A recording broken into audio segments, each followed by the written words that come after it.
Palavra aberta.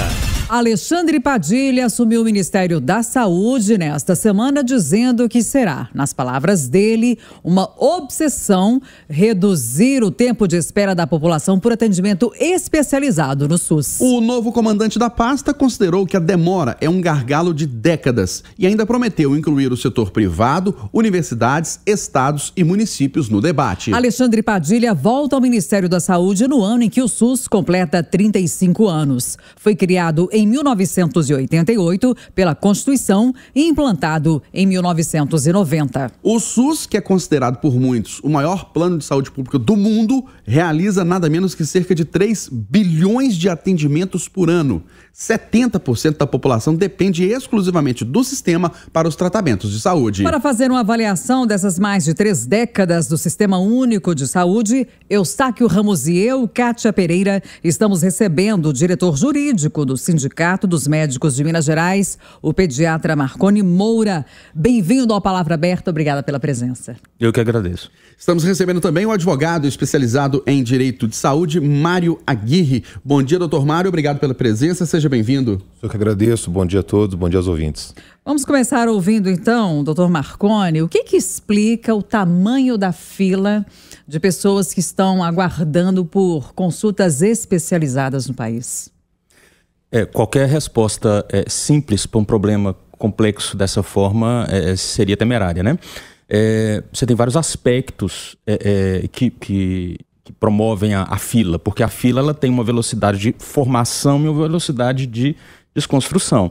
Então você tem uma entrada, uma porta de entrada nessa fila que você tem que abordar, né? Por que esses pacientes têm chegado a essa demanda de maneira tão intensa? O que está acontecendo com a prevenção, com a promoção de saúde? Nós temos que lembrar que o conceito de saúde ele é muito mais complexo, muito mais completo do que puramente assistência à doença, né? Então, algum problema no nosso conceito de saúde, no conceito de saúde da Constituição, da lei que criou o SUS, falha em algum momento ao pressionar essa demanda tão grande por assistência a doente, né? Porque quando você está tratando doente, algum problema na saúde aconteceu. Por outro lado, nós temos um problema no andamento dessa fila, né? É claro que a fila sempre, a necessidade de assistência aos doentes sempre vai existir, e por algum motivo nós não estamos conseguindo assisti-los. Existe uma falácia, um discurso que é frequentemente feito de que o Brasil coloca muito dinheiro na saúde, mas esse dinheiro é mal administrado, é mal gasto e tal. É um discurso falacioso, né? Se você for comparar o nosso sistema de saúde com outros sistemas universais de saúde, que dão das mesmas garantias para a população, de acesso universal, de atenção integral, Inglaterra, França, Canadá, eles também gastam 10% do orçamento do PIB do orçamento, não, 10% do PIB em saúde. Só que quando a gente fala que gasta 10%, a gente está falando que gasta 10% em saúde pública e privada. A gente soma. Lá eles gastam 10% em saúde pública. Desses 10% que nós gastamos, só 40% vão para o SUS, 60% estão na rede privada. Então, na verdade, nós estamos comparando 4% do PIB do Brasil com 10% do PIB na França, no Reino Unido, no Canadá. Por que a fatia maior vai para a saúde suplementar? 60%. Na verdade, ela não vai. Na verdade, você soma todos os gastos, tudo que é gasto. Quando você fala 10% do PIB brasileiro em saúde, você soma até o gasto privado, o que eu vou na farmácia e compro remédio. Sim. Você vai e joga nesses 10%. Se você for pegar quanto que o Brasil gasta em saúde pública, quanto que é destinado de dinheiro público para o SUS, nós estamos falando só de 40% dessa fatia. Doutor Mário Aguirre, do ponto de vista jurídico, do ponto de vista legal, o ministro da Saúde diz que a obsessão dele é reduzir a fila de espera para o atendimento especializado. A pessoa está na fila, está esperando um procedimento, uma cirurgia, não consegue e infelizmente pode vir a falecer. E aí a pessoa fica à mercê da disponibilidade de um serviço público pelo qual ela paga através dos impostos? Gustavo, a questão, como o doutor Marconi pontuou, ela é bem complexa, ela é bem mais ampla. Quando a gente fala em saúde pública, nós estamos fazendo remissão à Constituição Federal, que diz que a saúde é direito de todos e dever do Estado. A Constituição é de 88. A lei que criou o SUS é de 90, mas como a Kátia falou, o SUS foi criado pela Constituição e foi implementado por essa lei em 1990. Então, partindo do pressuposto que ela é direito de todos, ela tem que ser implementada por qualquer meio para que atinja essa finalidade. E o que acontece, então, em termos práticos? Quando você tem uma demanda e essa demanda não pode ser suprida pelo Estado, ela tem que ser suprida pelo Estado em maneiras ordinárias, né, pelo tratamento pelas vias que já existem, ela tem que ser imposta ao Estado de outra maneira. E como isso acontece? Vai para a judicialização. Então, no primeiro momento, se o Estado não consegue prestar aquele atendimento, ele determina que outra pessoa o faça às expensas do Estado. Então, olha, a pessoa está em Belo Horizonte, ela está precisando de uma vaga de UTI. Não tem vaga de UTI na rede estadual, não tem vaga estadual própria, na FEMIG, por exemplo. Não tem vaga de UTI em um hospital que possa atender, como o São Francisco, que é um hospital privado, mas que é dedicado 100% ao SUS. O que vai acontecer, e usualmente acontece dentro desse processo, direciona para um hospital privado e esse custo é repassado ao Estado. Mas muitas vezes o custo não é repassado em tempo hábil. E o que tem acontecido em termos práticos é que os hospitais esperam receber primeiro para liberar o atendimento depois. Então, uma coisa é você criar uma dívida com o Estado. Então, o Mater Dei, por exemplo, vai admitir uma pessoa na UTI, seja uma criança, que a gente falava aqui de pediatria, seja um adulto, seja um idoso, ele vai atender essa pessoa e depois ele vai receber esse dinheiro. Por medo de não receber, considerando o custo alto da assistência, ele segura até aquele dinheiro estar disponível na conta. E isso é moroso. E o que não se diz em termos práticos, é até um pouco temerário da minha parte talvez dizer, porque é uma coisa que a gente vê na prática, não existem dados oficiais a esse respeito, mas é que muitas vezes a pessoa responsável por pagar, a pessoa de direito público, município, Estado, União, ela segura esse recurso para o fornecimento de um medicamento, para o fornecimento de um leito de alta complexidade, e esse paciente vai a óbito. Porque talvez seja mais interessante para quem vai pagar arcar com as eventuais responsabilidades dessa omissão do que desembolsar o dinheiro naquele primeiro momento. Mas em termos legais, o direito da pessoa existe. Então, se ela demandou o Estado, a União, o município, seja por meio da Defensoria Pública, seja por meio de um advogado particular, e ela não conseguiu esse atendimento, ela tem que direcionar isso para um atendimento público, atendimento particular, às expensas do poder público. Então, quer dizer que uma doença grave, muitas vezes, ela é tratada como uma matemática pura, né? O que fica mais barato, é isso? Kátia, e infelizmente o que acontece se você olhar sobre a ótica também do poder público, são milhares de demandas todos os dias. E existe agora um direcionamento para que você faça atenda o chamado princípio da reserva do possível. Então, eu preciso de um medicamento, esse medicamento custa 5 milhões. Olha, mas eu não tenho como pagar 5 milhões porque eu tenho aqui 200 milhões de pessoas sob os meus cuidados. Então, se eu for pagar isso para cada um, simplesmente não há recurso no Brasil que baste. Doutor Maragui, deixa eu só ver se eu entendi. Tentar traduzir aqui o que o senhor falou. Às vezes é mais barato deixar morrer. Infelizmente. Bom, o doutor Marconi, a gente está falando aqui, é o destaque da fala do ministro Alexandre Padilha, de fila, né, demora de atendimento para procedimento especializado. Mas a gente registra praticamente todos os dias aqui na Itatiaia reclamações de demora de fila no dia a dia dos postos de saúde. 4, 5, 6 horas para ser atendido. O que acontece lá no posto de saúde? É falta de médico? A demanda de pacientes é muito alta? É falta de estrutura daquele posto de saúde? A primeira coisa que eu gosto muito de chamar a atenção é o risco que a gente corre de confundir saúde com assistência doente. São coisas diferentes, né? O que foi fecundado, né, na Constituição de 88, nasceu na Lei 8080 de 1990, foi o conceito de saúde enquanto direito do cidadão. Dentro do conceito de saúde, inclui-se assistência doente. Então, o nosso grande problema hoje é que as unidades básicas de saúde, o programa Saúde da Família, que foram criados, desenvolvidos com foco na promoção e na prevenção, no controle da pressão arterial, no controle do diabetes, na puericultura, que é o controle preventivo da saúde das crianças, o pré-natal feito de qualidade. Essas unidades básicas hoje já estão virando pequenas UPAs. Né? Então você upalizou o Sistema Único de Saúde. E aí, se você for ficar enxugando gelo, esperando as pessoas adoecerem para essa assistência, esse é um saco sem fundo. Então, o nosso grande problema, a Kátia deu o exemplo das doenças raras. É expresso claramente, né, doutor Mário pode citar de maneira mais objetiva, mas é expresso claramente que o foco na Constituição e o foco do SUS na Lei 8080 é promover saúde através de políticas públicas. Então, política pública para doença rara é o teste do pezinho ampliado, que está sendo inclusive ampliado novamente agora, felizmente, para você fazer diagnóstico precoce, para você fazer um acompanhamento preventivo, né, para você dar qualidade de vida para esses pacientes. Campanhas de vacina efetivas. Vacinação, imunização adequado, né? Então, se você for controlar surto, claro que o sistema tem que estar preparado para controlar surto de catapora nas escolas, mas você cuida disso com um bom programa de imunização que evite surtos de catapora nas escolas. Uma boa conscientização, inclusive, sobre a alimentação na infância, né, doutor? Exato. Então você veja, o SUS é muito grande nesse sentido, né? Então, dentre as atribuições do SUS, você tem várias coisas, vigilância sanitária, vigilância epidemiológica. Então, a questão dos alimentos ultraprocessados, colocar aquele recadinho no frasco de salgadinho, né? Alto teor em sódio, alto teor em gordura açúcar saturada. Adicionado. Aquilo foi um perrengue, aquilo foi uma luta terrível, porque você tem atores poderosíssimos no mercado envolvidos com isso.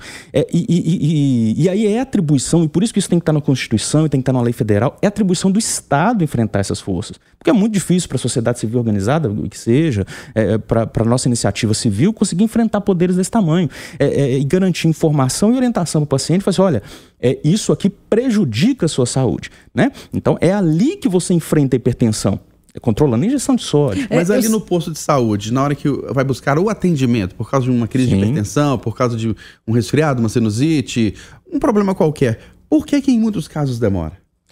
Aí nós voltamos. Primeiro, nós temos que controlar a entrada na fila. Segundo, nós temos que controlar a saída da fila. O sistema tem que estar montado e organizado para dar conta dessa vazão. As UPAs têm que estar atendendo às questões de urgência e emergência, e hoje nós estamos entupindo as UPAs para fazer consulta e exame que deveria ser eletivo, feito lá na atenção primária. E aí, como a UPA está entupido, você tem paciente com demanda de urgência e de emergência, a demanda aguda, sobrecarregando a atenção primária e prejudicando a atuação preventiva. Então, há questões de organização de fluxo, de organização de processo assistencial para ser feito. O SUS ele nasceu lá, mas ele está sempre em desenvolvimento. Há muito que ser feito e há uma luta diária para que a gente não retroceda. Então nós já tivemos a atenção primária mais bem feita do que nós temos hoje.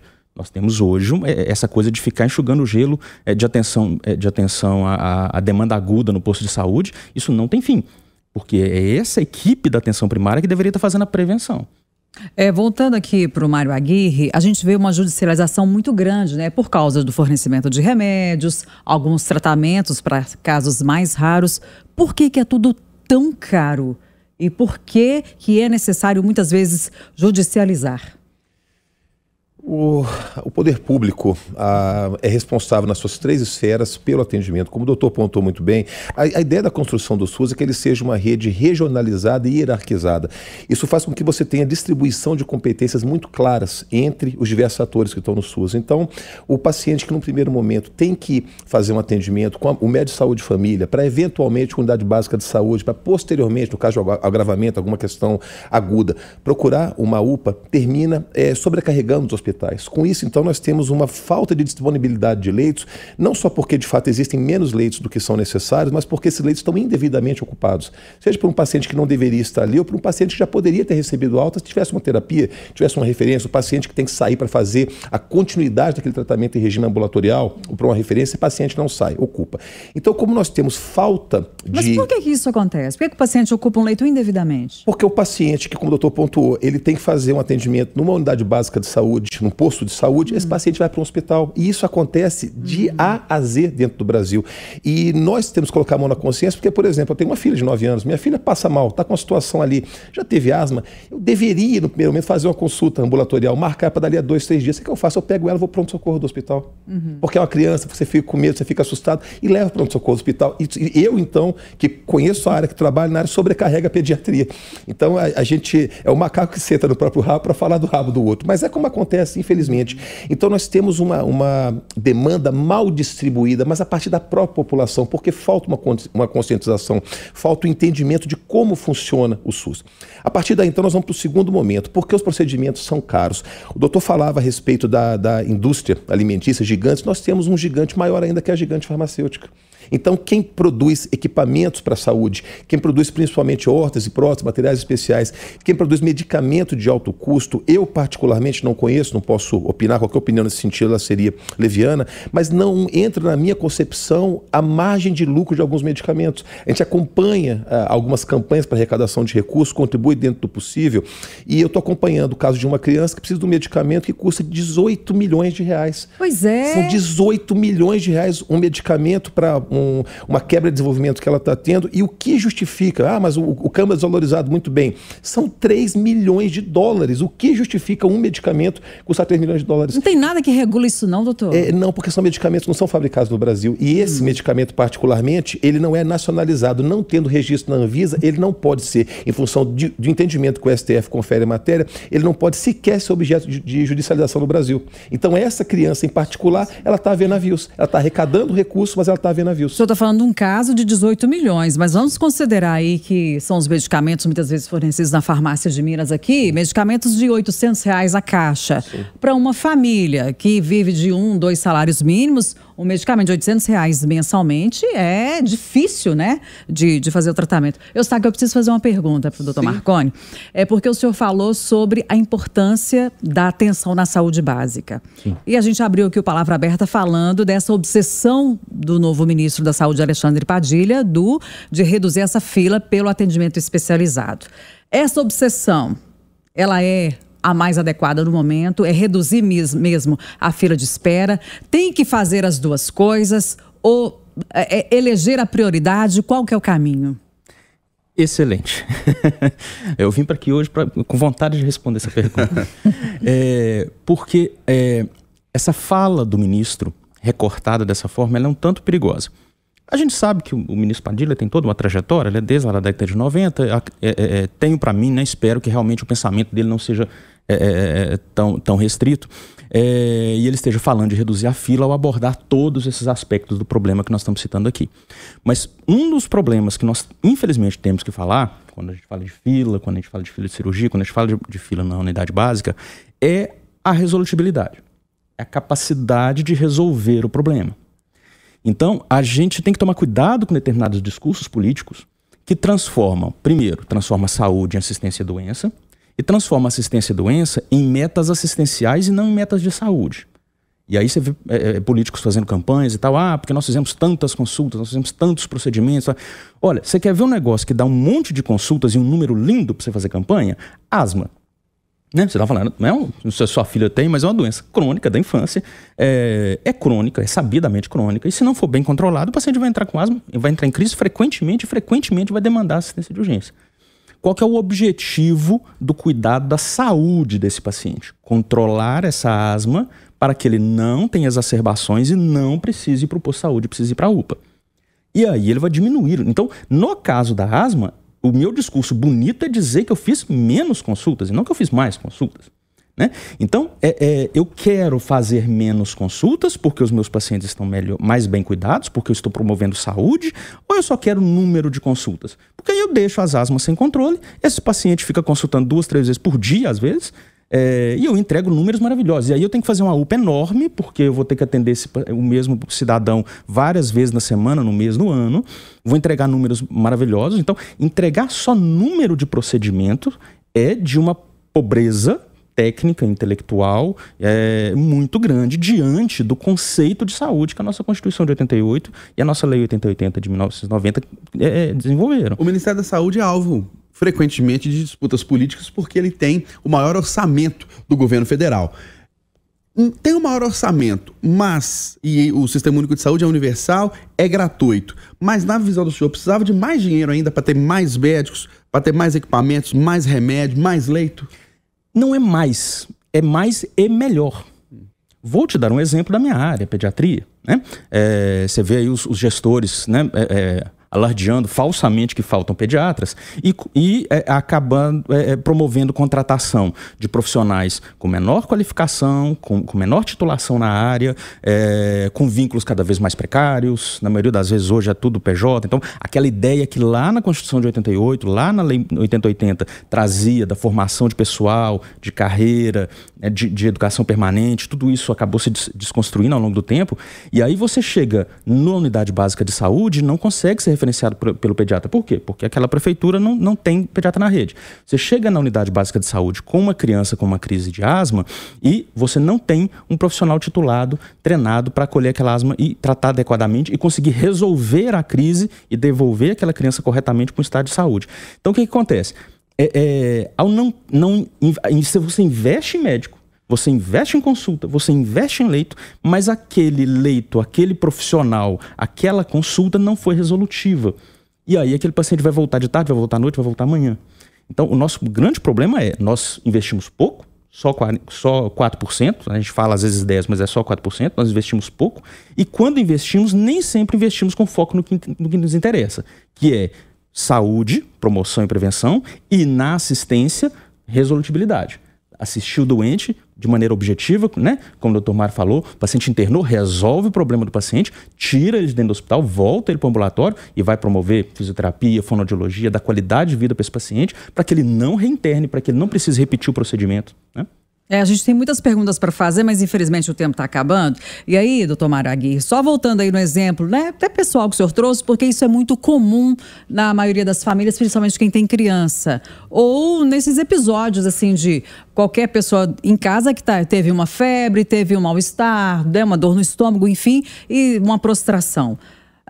A gente deveria confiar mais na teleconsulta para evitar a superlotação de pronto atendimento. Aí eu queria ouvir o senhor sobre isso. As teleconsultas não pegaram muito ainda?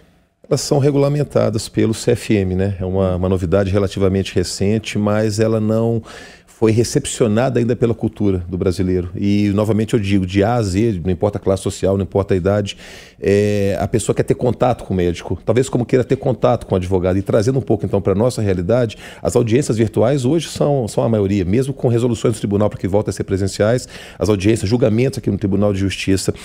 Talvez daqui a alguns anos a teleconsulta seja uma realidade, mas hoje ela é rejeitada porque talvez o paciente tenha a percepção de que falta, e nisso ele não está errado, de que falta o contato com o médico, o exame clínico, que ele é o ponto de partida para poder definir uma conduta, eventualmente até internar aquele paciente, ele exige o contato pessoal do médico. Algumas questões não podem ser avaliadas por ali. Então, talvez como uma alternativa, como um remédio, como talvez um paliativo, ela seja válida, mas ela não vai ser acolhida no Brasil enquanto a gente não tiver pelo menos um desenvolvimento maior dos meios de contato do médico com o paciente. E, rapidamente, o médico Marconi Moura é a favor, contra a consulta online? É positivo, é negativo?